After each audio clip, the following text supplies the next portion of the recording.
And welcome to another show, the Kam Johal Show. We're here today with my guest Malvinder here. He's going to be sharing his story about his business conquest during COVID. So before we go to that, there is a petition out right now which will allow the debate in Parliament for all those that are undocumented people living in this country who've been here for over 5 years.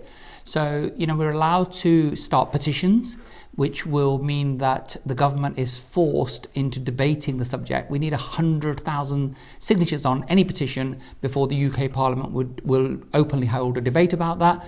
I believe that there's about 53,000 signatures so far. So we need, another 48,000 signatures on that petition before it is debated in Parliament. So if you've got an interest and you feel that those that have been here in this country for longer than 5 years should at least have the opportunity to remain, especially with Brexit going on, we can have that petition. It's reached 57,000 signatures right now. So it's a case of go on there, sign the petition, and you will have the opportunity to make the government debate that issue, and at least there's an opportunity for those people to remain in this country. And I know it's a very big thing for some members of our community, so it's quite an important thing. We've had many programs about that. Fajita Singh's been talking about that over the weekend, so it's something that we should support. And those of you that hold views and want to support that, please go and do that. So we'll crack on with the show now. So welcome once again to those of you that are watching and new viewers that we're getting on board on a regular basis, which I really appreciate. So thank you so much. And ਆਪਾਂ debate ਕੀਤਾ ਸੀ ਕਿ ਪੰਜਾਬੀ ਦੇ ਵਿੱਚ show ਹੋਣੀ ਚਾਹੀਦੀ ਜਾਂ ਅੰਗਰੇਜ਼ੀ ਦੇ ਵਿੱਚ. The thing about doing this show in Punjabi is that obviously all those people that don't speak Punjabi will not be able to understand. We're going to do some further shows with a lot of changes coming on KTV. So we're going to be doing some further shows. Punjabi ਦੇ ਵਿੱਚ ਵੀ show ਆਉਣਗੀਆਂ ਇਸ ਤਰ੍ਹਾਂ ਦੀਆਂ. So we will keep you happy. We don't want to upset any of our viewers. So anyway, on to now my guest today. Very interesting story. Very young man, very young in terms that I think is the youngest, certainly the youngest entrepreneur that we've had on the show. Welcome to the show, Malvinder. Thank you, Cam. Thank you for having me. Thank you. No problem. So listen, you haven't had to travel far. So local boy. Yep, local. Born and bred. Yep. So the family now in Solihull? Sutton Coldfield. Sutton Coldfield, close enough. I'm a Leicester boy, so they all look the same to me, right? So tell us, Malvinder. So when were you born? And because I understand your grandparents live very close to our studios in West Brom. Yep. And you worked here? Yep, worked here, very close to the studios as well. Okay. So about myself, so born and brought up in Handsworth, Birmingham, just literally down the road from these studios. From a normal working class family. Grandparents still live very local. I still spend a lot of time living there with them, looking after them. Normal background. Granddad foundry worker. Grandma working as a sewing machine operative in the local area in Handsworth as well. And parents just warehousemen, and my mum being obviously working in the local area as well as a data admin worker. So literally grown up around here, gone to school around here, and just local in every way possible. Great. So listen, one of the things before the show that we talked about was that Malvinder wanted to make sure that the viewers knew that he's not born with a silver spoon in his mouth. They're a working class family, and there's nothing wrong with that. 99.9% of us in especially the Punjabi community, that's where the background is. My dad worked in an engineering factory, my mum worked in a hosiery factory, my granddad worked in a foundry. So it's that normal story. I think it's something to be proud of as well, because obviously, absolutely, it's where you come from. So be proud of your roots. Yeah. Well, we came from nothing, right? Of course. Nobody gave our grandparents and our parents a chance. That's why I always start the story from my grandparents, because if it wasn't for them, we wouldn't be here today. So they took the journey to come from India, hoping that they'll go back, but as we're aware, no one really did, and come here for us to have the future we have got today. Do you know if your grandfather came by boat or plane? I've heard a mixture of stories, so I couldn't really say, but okay. I know it wasn't the easiest of journeys. Well, if you think about it, when we move, you've stayed local with your parents. So a lot of children move away, for work. Yep. And, parents think that's a tough thing. Yep. But when you think, your granddad, my granddad came on a boat in 1951. Okay. So 30-day journey. But imagine coming to a country where you don't speak the language, you haven't got any relatives, you've got little or no money, 4,000 miles away and 30 days. And the crazy thing is you've got no one to turn to. You can't just go back. No. You can't go back home. Like if you move away to the other side of England, you can just pack your bags and head back to your hometown, but it wasn't the case for our grandparents. And that's really nice. I had another guest, Sukrandava, Okay. who also spoke about how grateful she was for the fact that our grandparents took those really brave decisions. Of course, very brave. And when you sit down and think about it, like we said, no language, no money, no support, and they came and did this, right?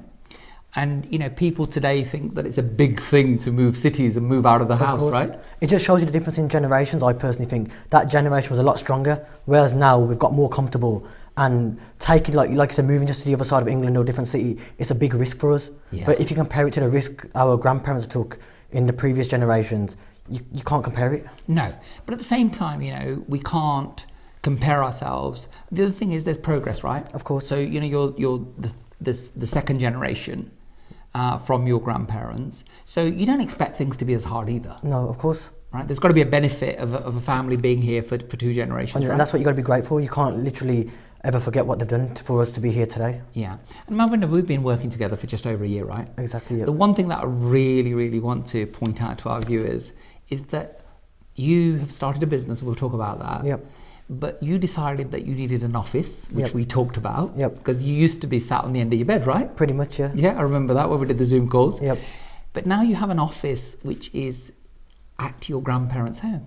Yep. You'd be on Baba, right? Yep. So that's an incredible thing to do, isn't it? Of course. And it just brings your family close together. So, Bibi Baba live on their own. Yep. In a sizable house. Yep. Bedrooms are empty. Yep. So what better way to utilise those? Of course. So Malvinder has his office in one of the bedrooms of his grandparents' house, and I think that's so nice. And it kind of epitomises what family life's all about, right? Of course, 100%. It shows you the value. Look, my grandparents love it every day when I come there. I'm based in the city centre from work, but as obviously we know, working from home's become so popular at the moment. So I thought, why not spend more time with my grandparents and while I'm working at the same time? So it's the best of both worlds, to be honest. Absolutely fantastic. So, you left school. Yep. Didn't graduate. Nope.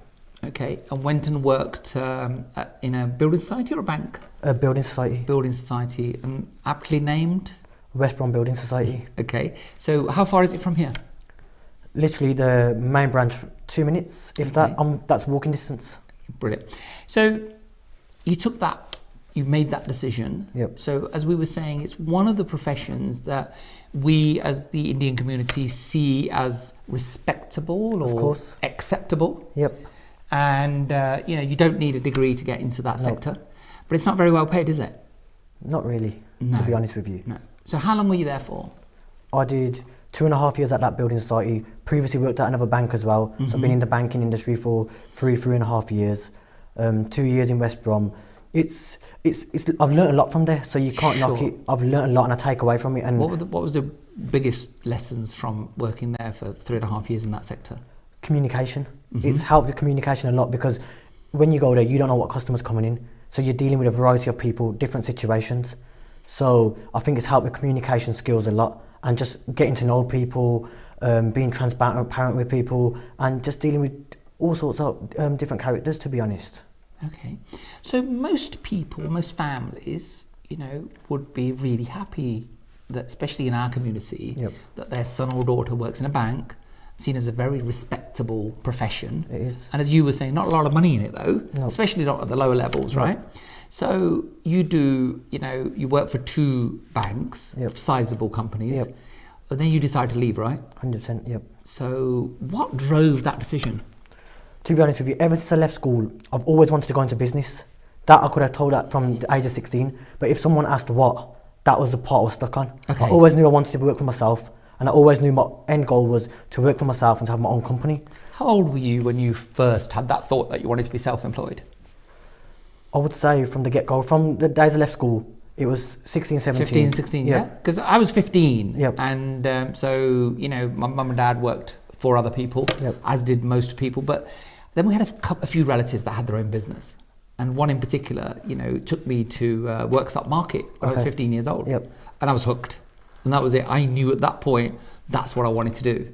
But again, like you, I had no idea what it was going to be, when it was going to be happening, what type of business it was going to be. But I just knew. But that's the hardest part, because you're just waiting and waiting for like a little light bulb moment. Yeah. So, you leave school at 16 or 18? 16 I left school, actually immigrated to Canada that year.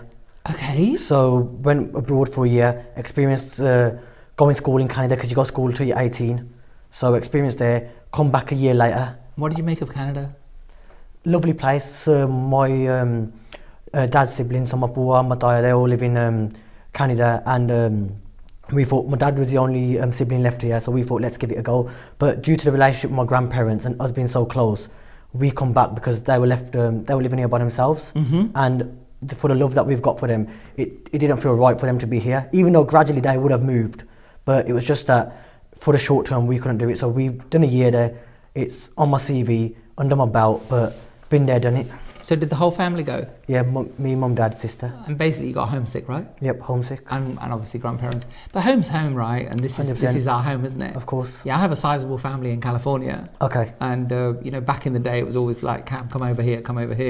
But, home's home. Home's home, yeah. And the other thing is, regardless of where you are, obviously, we moved from India for economic reasons. Of course. But, whether it's Australia, whether it's Canada, whether it's US, you still got to go and work, right? 100%. So I just thought, I'm going to uproot myself, come to California. I've still got to come and find something else to do. Yeah.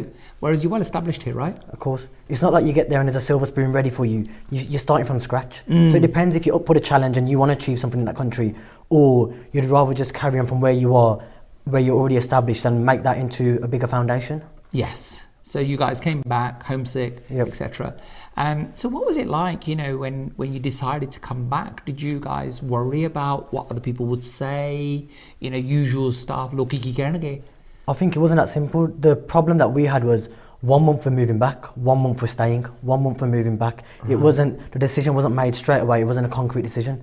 So for the last 6 months, like we were there a year, for 6 months, it was every day, mum and dad coming from work, me and sister coming to school. Are we going home or are we staying? And 1 month it was, we're staying. And like I said, 1 month it was going home. So it was very, very confusing times, to be honest. Was it a family decision to come back, or did one of you drive it? Was it mum, was it dad, was it you? I would say family decision, but if my family's watching now, they'll say myself. I think it's a very difficult time when you're a teenager, because that's what I was going to come to. Yep. That, your parents obviously made a decision, your dad's family's over there. Yep. But I think it's a very difficult time, 15, 16, 17, 18 years old, to move, because, you're well embedded with all your friends, and you're becoming an adult now.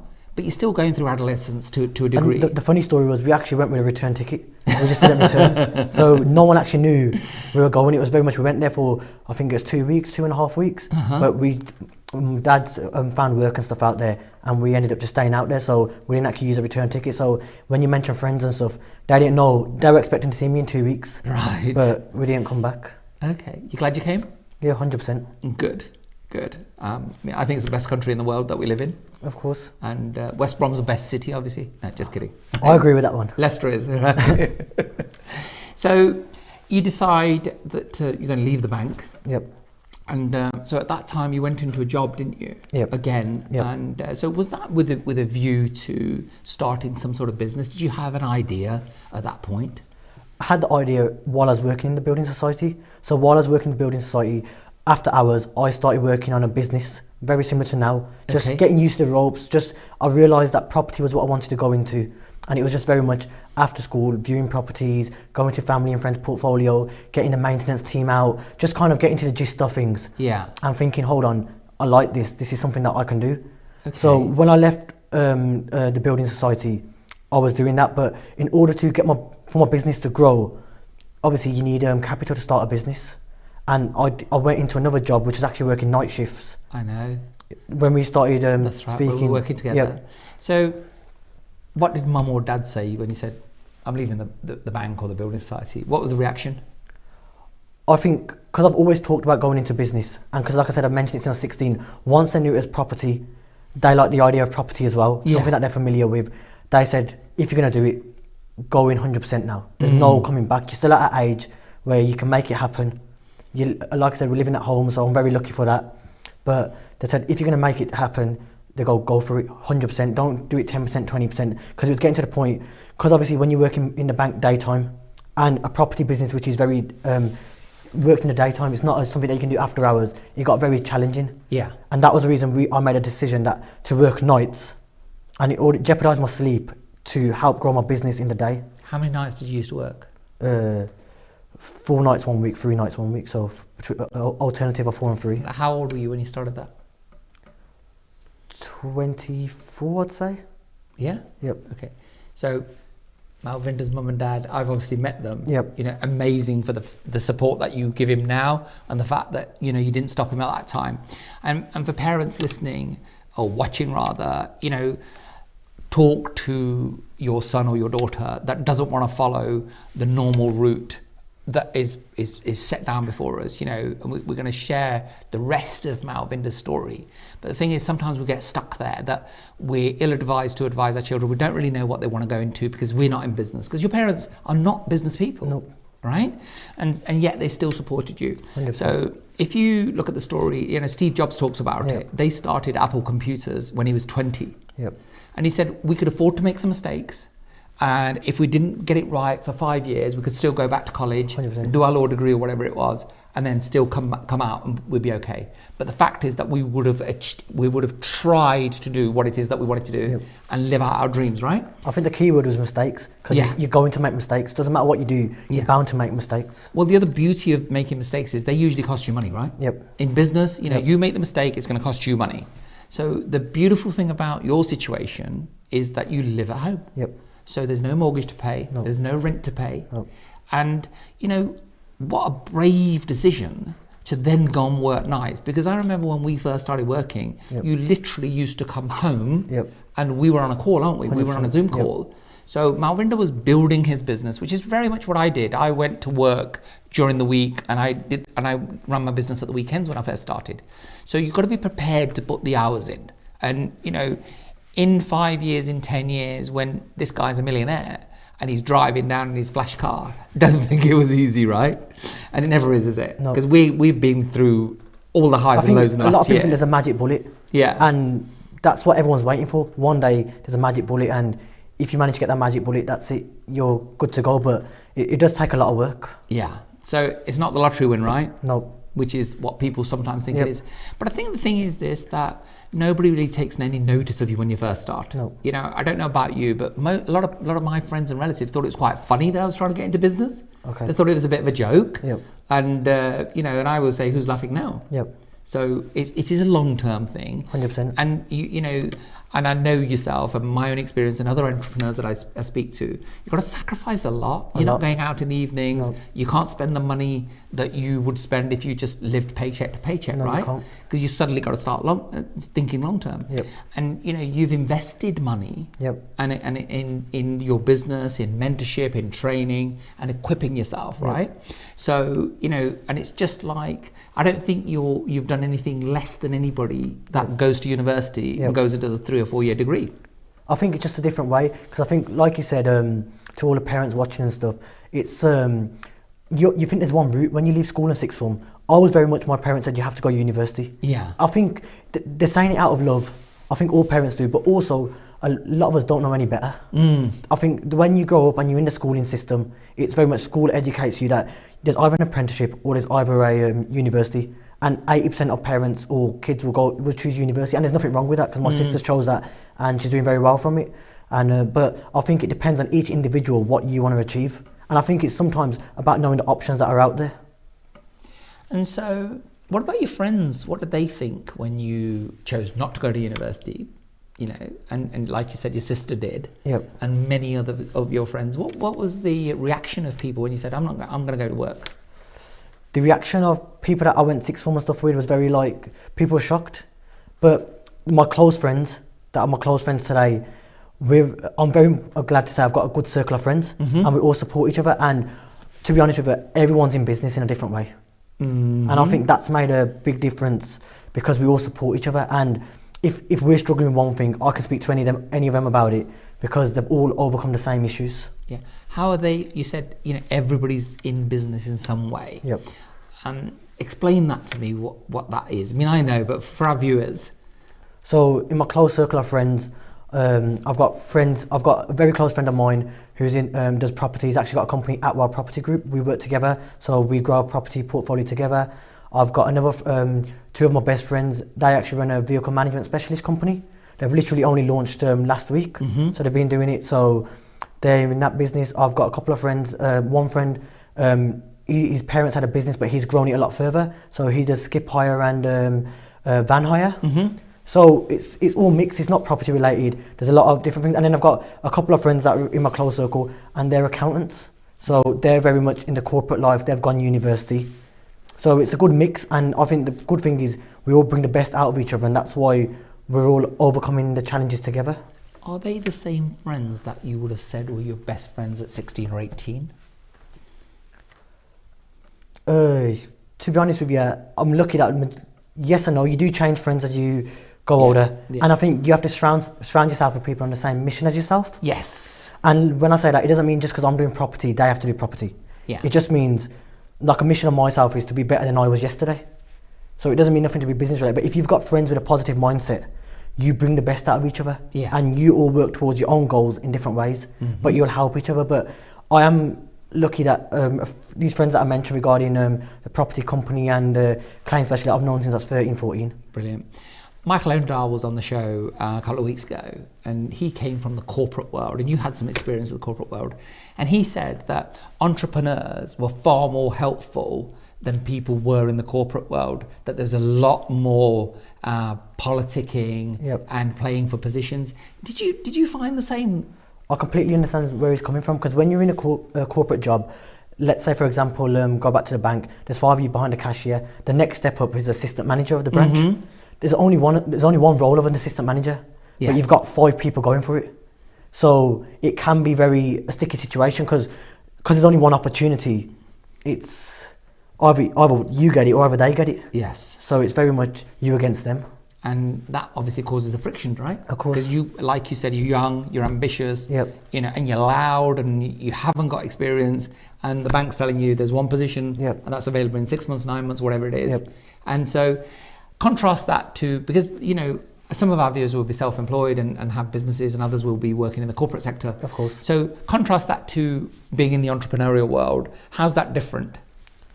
I think when you're an entrepreneur, you realise that there's a lot more opportunity. And I think you realise that it's all a mindset. It's a shift of mindset. And I think once you get the shift of mindset, you start seeing the opportunities. In the corporate world, it's very much, are you lucky enough to get the job? Even though you've served all the customers, you've offered the best experience, are you lucky enough to get a promotion? In the entrepreneurial world, you've got to create your own luck. And I think that's a key thing. When you understand that, why wasn't I lucky enough to be a businessman? Why wasn't I lucky enough to win the lottery? And you start thinking, hold on, I've got to create my own luck. I think all entrepreneurs, they understand that we've got to go out there and you've got to duck and dive and do what you got to do to get there. And that's the reason they will help you, because if they're older than you, they'll probably 10 years ago, you're a spitting image of them. Yes. And that's why with my friends and stuff, we all understand that it's not easy what we do. There is a lot of challenges, but you have to help each other and give the best advice. I think the thing with that is that, like you said, entrepreneurs usually are people that have this mindset of abundance. Yep. So when you've got 5 of you going for one job, that's scarcity, isn't it? Yep. There's 5 of you, one job. Yeah. So entrepreneurs, so your skip hire guy, your property guy, your accountant guy, you're a property guy. There's opportunities in all those fields. And those opportunities are unlimited, right? Of course. It's like people say, so my best friend, he does property as well. People say, he's your competition. But if you use it in a positive mindset, how is your competition? If you work together, you can conquer more, because you can use his ideas, I use my ideas, and that way we'll get more from it. But if you see it as competition, it's like you said, competition. And I know that you actually work with him now, don't you? He actually gives you properties that he doesn't want to deal with. So so this idea that business is cutthroat and all the rest of it is, I don't know whether it's it was ever like that. Yep. Because I've always had entrepreneurs that help me. Of course. And the other thing is, of course, you are the sum of the 5 people that you spend the most time with. 100%. So, and corporate mentality is very different. And, all my friends are entrepreneurs, Yep.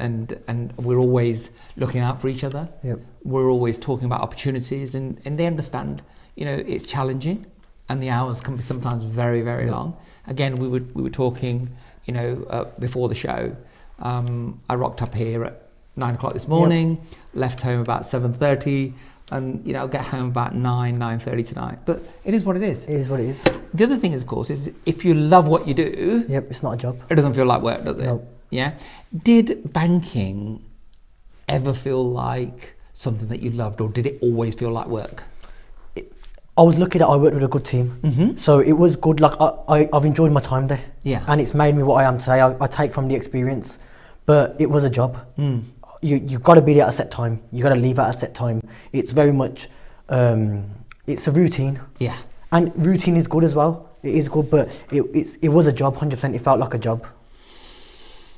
So what's it like being an entrepreneur? No, actually, before we do that, so you got this job.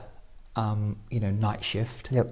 It was in a care home. Yep. So not easy work, right? No. Difficult work. Especially in the pandemic, it got more difficult. Yes, of course.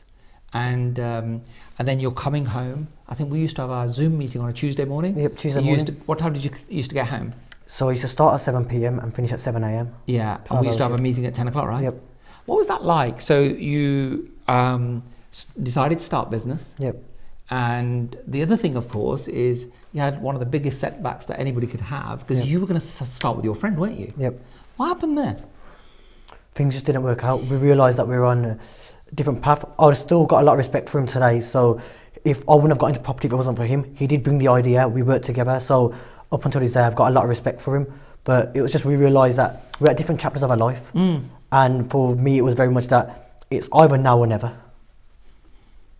So I went for I took the chance. Yeah, because when you originally came to me, Yep. when we were starting to work together just before the pandemic, Yep. there were 2 of you. Yep. Then by the time we actually started training, there was 1 of you. Yep, myself. And I don't know whether you remember, I said to you, listen, it's really good that it's happened right now, Yep. rather than 6 months or a year down the road. 100%. But it's, it's adversity, isn't it? Yep. And then at that time, you obviously have gone into partnership with somebody for a reason. Yep. And like you said, he was leading that. Yep. And yet you're now left making the decision Yep. as to do you go ahead and or not, as the case may be. So you decided to go ahead. Yep. And so tell me about the business that we started setting up, back in February last year? February last year, and then it launched for us in summertime. But Yes. February was where I was in my bedroom, coming back from night shift, and literally doing what I could do, trying to get it all together. Yeah, right. So you did get it together. Yep. So this business has been set up all during the pandemic. Yep. Right? So many businesses, so many entrepreneurs have done that in the past. Some huge companies have been formed. So, when you start thinking about, oh, sorry, it's a pandemic, I can't do it, here's living proof. Yeah, he's done it. So you wanted to get into property. Yep. And so we decided that we were going to start a property management company. That's correct. Okay. So the benefits of that is that you don't need as much money as to buying your own property. Of course. You're dealing with other people's property. Yep. And of course, that gives you the experience, right? Yep. So, so we started that about February 2020. Yep. How long before you gave up your job? I gave up my job just November 2020. Right. So, it took about 10 months Yep. of doing night shift and doing the business, right? Yep. And then I remember again, we were having the conversation about the salary, Yep. the profit from the business equaling or being equal to the salary. Of course. And what did that feel like when you finally sort of handed your notice in and thought, that's it? It was a great feeling, but also it's very much, you're in the real world now. You've got no paycheck coming in every month. If you don't do the work and you don't go ahead and go get new clients and do your admin paperwork, you're not getting paid at the end of it. So it's a very different lifestyle. So a lot of people think, going into business, it's easy, it's a silver spoon. It's better in the long run, especially with the goals that I have. But in the short term, it is challenging. Yes. So you're not on the clock anymore? No. So whereas in employment, you turn up at 9 o'clock, Yep. they start paying you, right? Yep. and then you finish at 5:30 and the clock stops. And as bad as it sounds, doesn't matter if you work good on that day or you don't. You're going to get paid regardless. That's right. So, in that way, being an entrepreneur, having your own business is very, very honest, isn't it? It's very if honest. you don't put the effort in, there ain't no money coming in, right? You're getting zero. Yeah. And so, did that ever frighten you? To be honest with you, no. No. But you see, I think the key to that was, we were training. Yep. We knew what we were doing. Yep. Then we waited. I remember we discussed, when is it that you hand your notice in? And I said, when you get to such and such point, that's the time to do it, right? I think the reason it even frightened me because, like I said, I always want to get into business from young. I've done so much research into it, and like I've surrounded myself with people that run their business.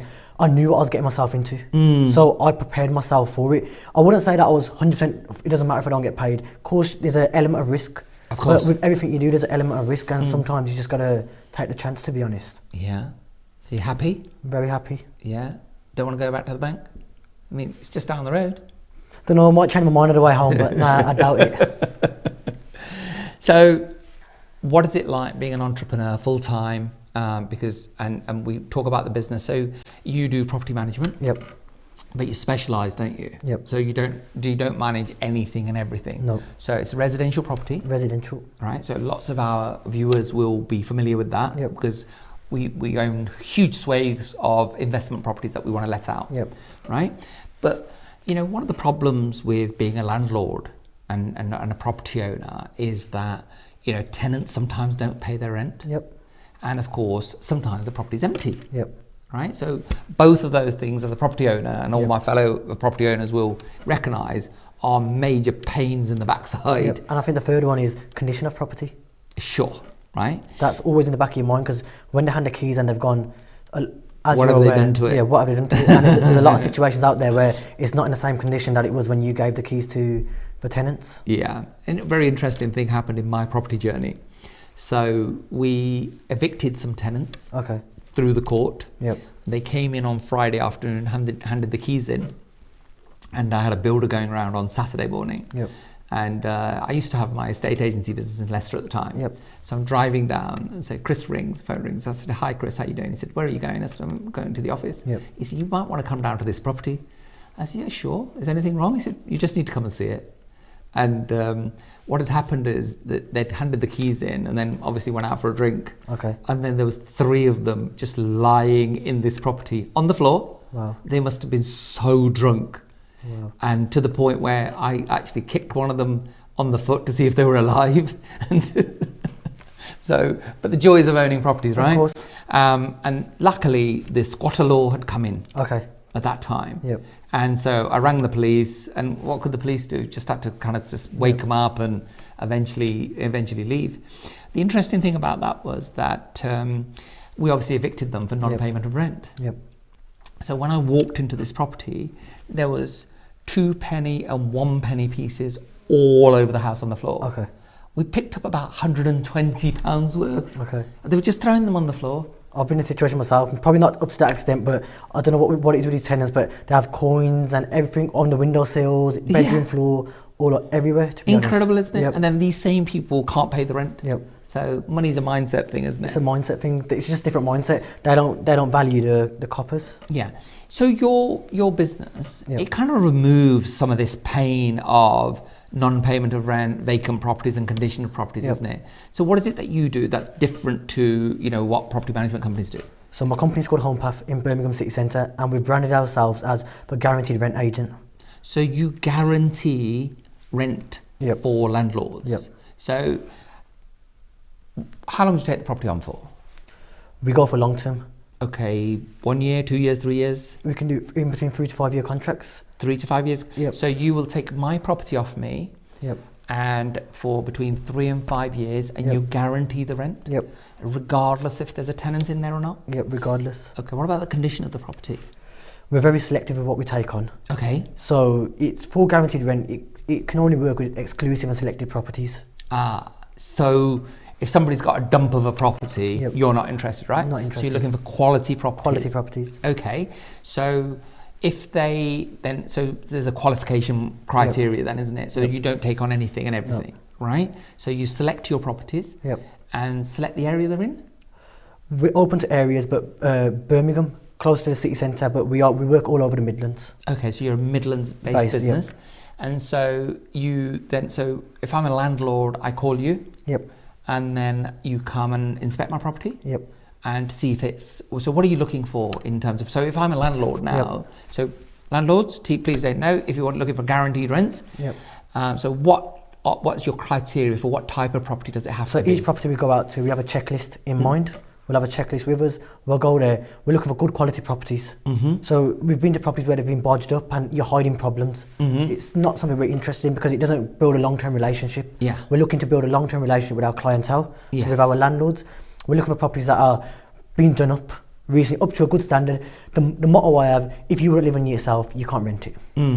So it's the same what I say to landlords. When they say to me, I go, if you wouldn't live in it yourself, you can't rent it out. So what Malvinder's saying is, if the property's not good enough for you to live in, he's not interested in renting it, because whether they're tenants or whether they own the property, that doesn't mean they're willing to accept poor quality proproperties, right? We should all have a good living standard. So Malvinder, tell me something. You know, I've been in property for 25 odd years. I ran one of the biggest, the biggest estate agency business in Leicestershire.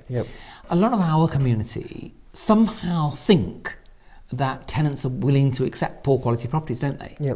You'll be surprised with what you see on the market. Yeah, I've got a very dear friend of mine, and you shall remain nameless. They had 25, 30 student units. It was a conversion. Okay. Very, very poor. Basically, all they did is divided up an old building. And it was very dark, and it wasn't lit very well, so it didn't feel secure. And I remember going to see it, and both the partners were there. And I said, I'm ever so sorry, we don't want to deal with this. And so he said, Kam, what's the problem? I said, the problem is, it's such poor quality, the security looks terrible. I'd never want to send my child here. And he said, what's wrong with it? I said, you've got university-age children. Bring them, or I'm asking you the question, would you let your children live here? And of course, silence. I said, well, there you go. You know, there's my answer. So if you have a property, it needs to be of a good quality. Nobody wants to live in poor quality accommodation. But of course, there's rules and regulations as well, isn't there? So if that property isn't up to standard, chances are the safety measures aren't in place as well. That's what I wanted to go on to. So within our checklist, it's very much what meets the eye. So if the property's in good condition, like I said, the motto, if you won't live in it yourself, we can't rent it. But then behind the background, it's got to be compliant. And a lot of people don't understand, and like people say, "Nahi koi gal nahi, char do rent the theek hai," and that's what we want people to understand. You're breaking the law in certain situations. So what are you looking for? What safety measures? Do landlords fail on, and what do you see most common problems? Just as we're aware, the property in England, especially in Birmingham, is a lot of Victorian terraced houses. That's what we deal with. These houses weren't built for today's living. They were built for years ago.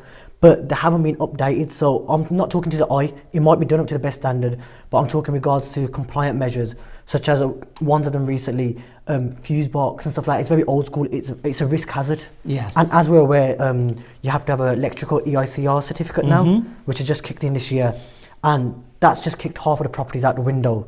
Straight away, because the fuse boxes and the wiring of the property is not up to today's health and safety standards. And then in regards to obviously gas certificates, EPCs need requiring, but the main thing is just health and safety. And that's why these measures have got stricter. And as you're aware, being in property yourself, it's getting stricter and stricter every year as you go on.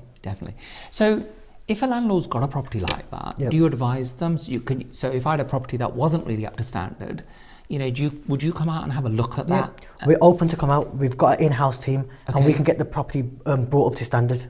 So you can refurbish my property? So, you know, if you've got a property that isn't up to scratch, you know, give Malvinder a call, he'll come and inspect, and he'll advise you on all the measures that you need to take to bring it up to standard. Two things is, you know, you have a legal obligation. You know, some of those things that you get wrong could be just a fine, but other things are actually a criminal offence. Right, so it could land you with a fine and or in jail for some of these things. So it's not a laughing matter. It's not a laughing matter, longer, right? Because it's not a crime like you're going in and robbing a bank. It's just something that's behind the scenes.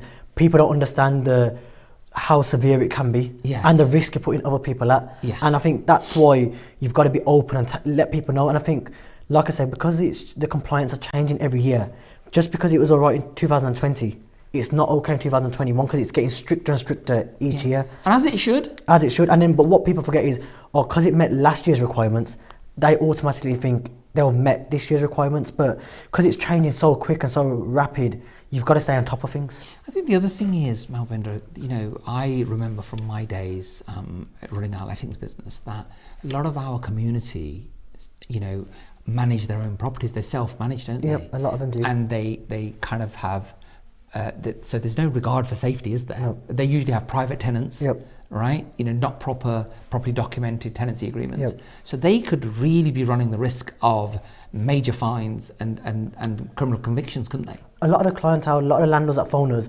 are, I would say 90% of them have all managed in the past. Yes. But they've had such a bad experience that it's called them to call out to call out a company to come manage it because they want someone that they've had such a bad experience that they don't want that again. Yes. But I think what it is until people don't have that bad experience that puts them off, people carry on going for as long as they can. But it's about value, isn't it? Yep. So they don't value their time. No. And they think that they can do it themselves until they can't. Yep.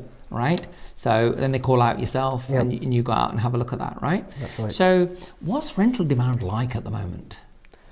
In Birmingham, it's through the roof. There's a lot of demand for it. Yeah. And so more tenants out there than properties? More tenants. Yeah, so good quality properties getting let all the time? Yeah, good quality. And with myself and my company, we do from all sorts of houses. So from 2-bedroom terraced houses to the latest one we put on the market, 4-bedroom detached in Solihull. So we've got corporate clientele. Yes. That work in the city centre, work in Solihull town centre, and we are bringing good working class tenants to the properties. Yes. So the other thing is that you also buy properties for cash, don't you? Yep. Right, so you have investors on board. Yep. And you do that. So what are prices like right now? Right now, high. That's the only one word I can use. Very high. Well, we've spoken about it, haven't we? So, my thoughts are that, beware. Yep. Because nothing goes up and up and up forever, right? They could be, I think we're getting to that If you stage. study the property industry, we're aware why it's so high at the moment. Yes. It's due to obviously the stamp duty, which has been extended, stuff like that, and that's increased people to buy, and that's why the demand is so high and the prices are so high. So, I want to talk to you now. You're relatively young. Yep. And you're very young for an entrepreneur. So, what does the future hold? What do you see? Because for me, having worked with you for over a year now, so we're talking about being a millionaire, aren't we? Fingers crossed. Hard work. Don't cross them. Work with them, right? Of course. So, what are the prospects of that? When you and I talk, and I say, look, Malvinder, we can be in 6 figures and over in the next 2 to 3 years. Yep. Right? So in the top 1% of people on salaries. Yep. What does that feel like?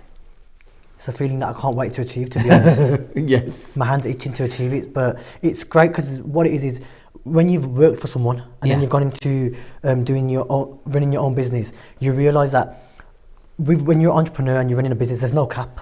You can carry on. Yes. So it's as far as you're willing to go Yes. and as much effort you're willing to put in. But when you're working as an employee, everything's capped. Yes. And it doesn't matter how many hours you're doing. If you're doing overtime, you're capped at a salary. And I think that feeling for me gives me excitement, knowing that it's an endless limit. You can just carry on until what you want to achieve. Yeah. One of the things that people will talk about is, this mentorship and coaching. It's all woo-woo and it's a bit funny. We've worked with together for over a year now. Yep. And so what would you say to people thinking about coaching and mentorship? What has that brought you? But a lot of value, 100%. Yeah. But it's 100% something that I recommend. But you do have to look out to who you're going to be mentored with. If they haven't achieved what you're looking to achieve, of course, it doesn't make sense. Yeah. But if they have, like yourselves, who's run an estate agency in Leicester, the biggest one, it makes sense because they've made mistakes that you can stop, that you don't have to make. Yeah, you're leveraging their experience, aren't you? 100%. So, Malvinder's go and work with somebody that you're really comfortable with. Yep. Because working with me is not cheap. Yep. But Then again, not working with me could be far more expensive, right? Of course. So what I was going to say was that we're achieving 6 figures. Yep. It's just the first stage, isn't it, for us? Yeah, the program that we've put together Yep. is that, first of all, we get to that 6 figures, that 100K a year, Yep. right? Then we really start having Yep. fun, don't we? Yep. Because that gives you the lifestyle that you need. Yep. And then we start building a proper portfolio. I think it's all about setting a goal. So that's the first goal that we've set ourselves. Yes. Once we've achieved that, it's going to be bigger and better. Yes. But it's all about setting it in steps. So I like to work in like a 1 to 2 year plan. Anything bigger than that is too far to think ahead. Yeah. Setting goals. I know what the bigger plan is, but I know to get there, I've got to achieve this. Step 1 to get to step 2. Yeah, absolutely. Absolutely. So time waits for no man. So we are just about coming to the end of the show. What I'd like from you is if you could address the audience, you know, mums and dads and relatively young people sitting on their sofas watching the program. Yep. What advice would you give them?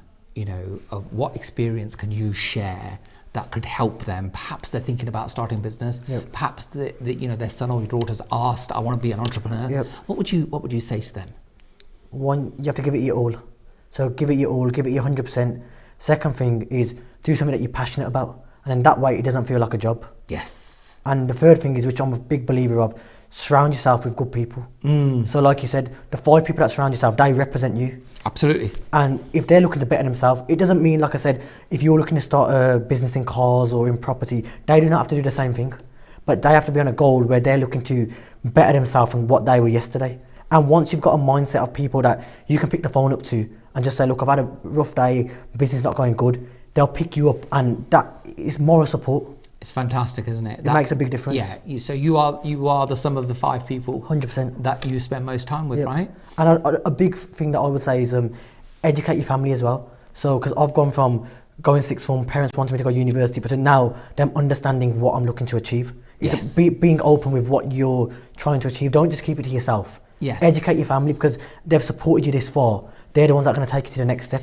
Yeah, because we did that, didn't we? Because I met your parents. I've actually been to your house now, Yep. but I met your mum and dad on a Zoom call Yep. of any doubts that they had. Yep. How helpful was that?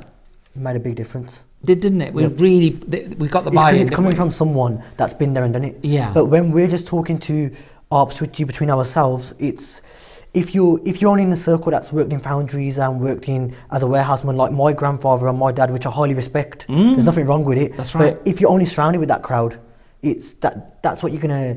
Yeah. You don't know nothing better. That's right. Because your dad totally changed his mind about Yep. one particular area of business after we had that conversation, 100%. wasn't he? Yep. So that's it, I'm afraid. So no more. So will you come back in 12 months' time I'd love and to. share with our viewers what's happened so far? Because I'm really excited in terms of what we can achieve Yep. in the next year, right? Yep. So promise to do that. 100%. Thank you so much for your time today. Thank you for having me, Cam. Yeah, Appreciate it. been an absolute pleasure. So guys, end of another show. You know, they go too fast. We will be back at the same time next week with another fantastic guest sharing their story, hopefully educating and learning together and inspiring. So I hope you took some really good points away from this show. And until next week, I wish you a fantastic week, and I will see you at the same time, same place next week.